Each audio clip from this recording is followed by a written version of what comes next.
நந்தங்கால்வாய் முடியும் பனமலை ஈசா பெரிய ஏரியின் கரையை பலப்படுத்தி நீர்த்தேக்கமாக மாற்றித்தர வேண்டும் என்று பேரவைத் தலைவர் அவர்கள் வாயிலாக மாண்புமிகு நீர்வளத்துறை அமைச்சர் அவர்களை கேட்டுக்கொள்கிறேன்.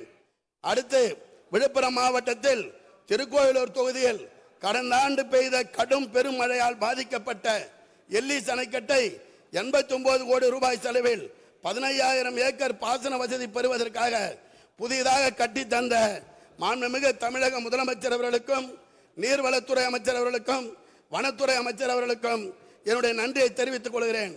சாத்தனூர் அணையிலிருந்து விழுப்புரம் மாவட்டத்தின் வழியாக புதுச்சேரி செல்லும் தென்மண்ணை ஆற்றில் 67 வாய்க்கால்கள் உள்ளன.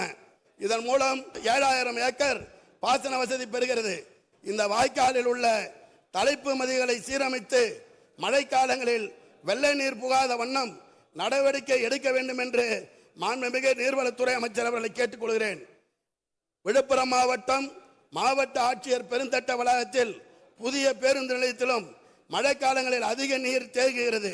இதனை தடுக்கும் பொருட்டு வழுதரெட்டி ஏரியின் உபரி நீர் மற்றும் மழை நீரை சாலாமேடு ஐயனார் ஏரிக்கு செல்லும் வரத்து வாய்க்காலை சீரமைத்து அதன் உபரி நீரோடு சாலாமேடு ஏரிக்கு திருப்பினால் விழுப்புரம் நகர பேருந்து நிலையத்திலும் மாவட்ட ஆட்சியர் அலுவலகத்திலும் மழை நீர் தேங்காத இருக்கும் என்று பொதுமக்கள் கருதுகிறார்கள். இதற்கு செயல் வடிவம் கொடுக்க வேண்டும் என்று இந்த அவையில் எனது கோரிக்கையை பதிவு செய்கிறேன்.